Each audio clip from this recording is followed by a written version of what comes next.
Hi, this is Shabna Jain. நாங்கள் இன்றைக்கி ஒரு கேஸை பற்றி தான் டிஸ்கஸ் பண்ண போகிறோம்.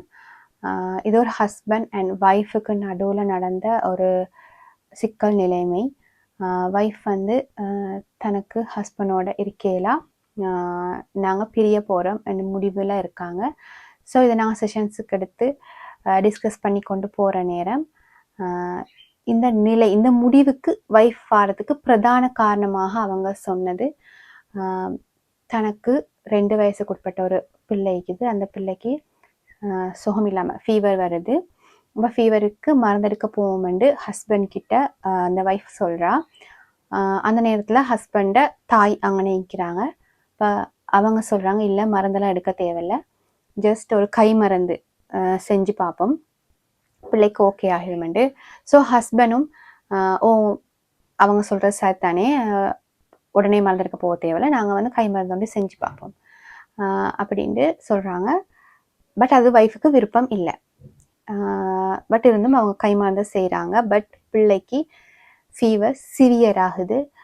அதனால் பிள்ளை ரொம்ப கஷ்டப்படுது. அதுக்கு பிறகு ஹாஸ்பிட்டலுக்கு கூட்டிகிட்டு போகிறாங்க. ஹாஸ்பிட்டலில் பிள்ளை அட்மிட் ஆக்கப்படுது. ஸோ அதுக்கு பிறகு நிறைய இடர்பார்க்கு அவங்க முகம் கொடுக்குறாங்க. ஸோ இந்த ஒரு சம்பவம் தான் அவங்களுக்கு இந்த டிவோர்ஸ் வேணும், எனக்கு இந்த ஹஸ்பண்டோட வாழ இயலான்ற முடிவுக்கு வாரத்துக்கான ட்ரிகர் பாயிண்டாக காணப்படுது. ஸோ தொடர்ச்சியாக அவங்க சொல்கிறாங்க, இது மட்டும் இல்லை, எல்லா விஷயத்துலையுமே ஹஸ்பண்ட் எனக்கான மதிப்பை, என்ற பேச்சுக்கான ரெஸ்பெக்டை தாரார் இல்லை. நான் என்ன முடிவு சொல்கிறேனோ அதுக்கு ஒப்போசிட்டாக என் ஹஸ்பண்டை தாய் ஏதாவது சொல்லுவாங்க, அதைத்தான் ஹஸ்பண்ட் சூஸ் பண்ணுவார்.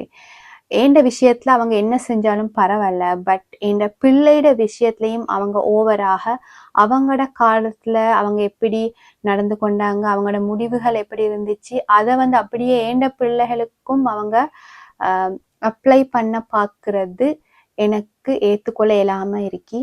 ஸோ இது தொடர்ச்சியாக நடக்கிற சம்பவமாக காணப்படுது. ஸோ நான் எனக்கு நடக்கிறத நான் வந்து பொறுத்து கொண்டேன். ஆனால் என் பிள்ளைக்கு அதே மாதிரி விஷயங்களை அப்ளை பண்ணுறத நான் வந்து பொறுத்து கொள்ளையில. ஸோ எனக்கு கட்டாயம் டிவோர்ஸ் வேணும் அப்படின்றது அவங்களோட ஆர்கியூமெண்ட்.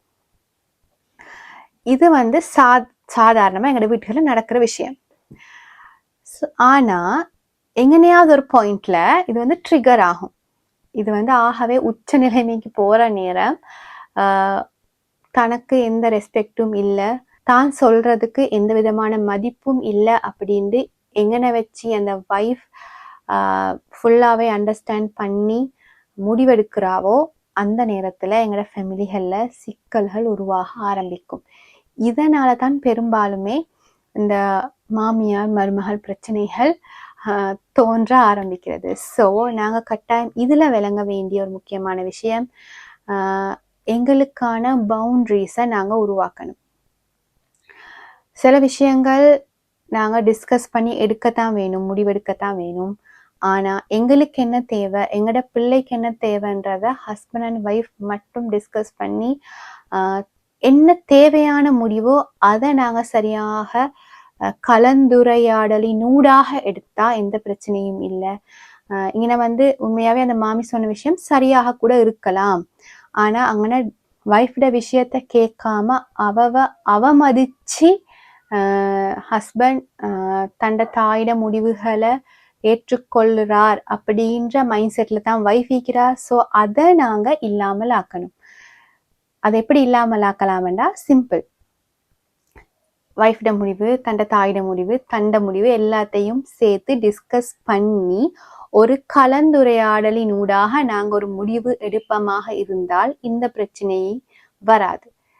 நாங்கள் டிரெக்டா அது தேவையில்லை, நாங்கள் இதை செய்வோம் அப்படின்ற ஒரு நிலைப்பாட்டுக்கு வந்தமாக இருந்தால் இந்த சிக்கல்கள் எங்களோட குடும்பத்துக்குள்ளேயும் ஏற்பட நிறைய வாய்ப்புகள் இருக்கு. ஸோ இந்த வீடியோ பிரயோஜனமாக இருந்திருக்குமென்னு நம்புகிறேன். Thank you so much.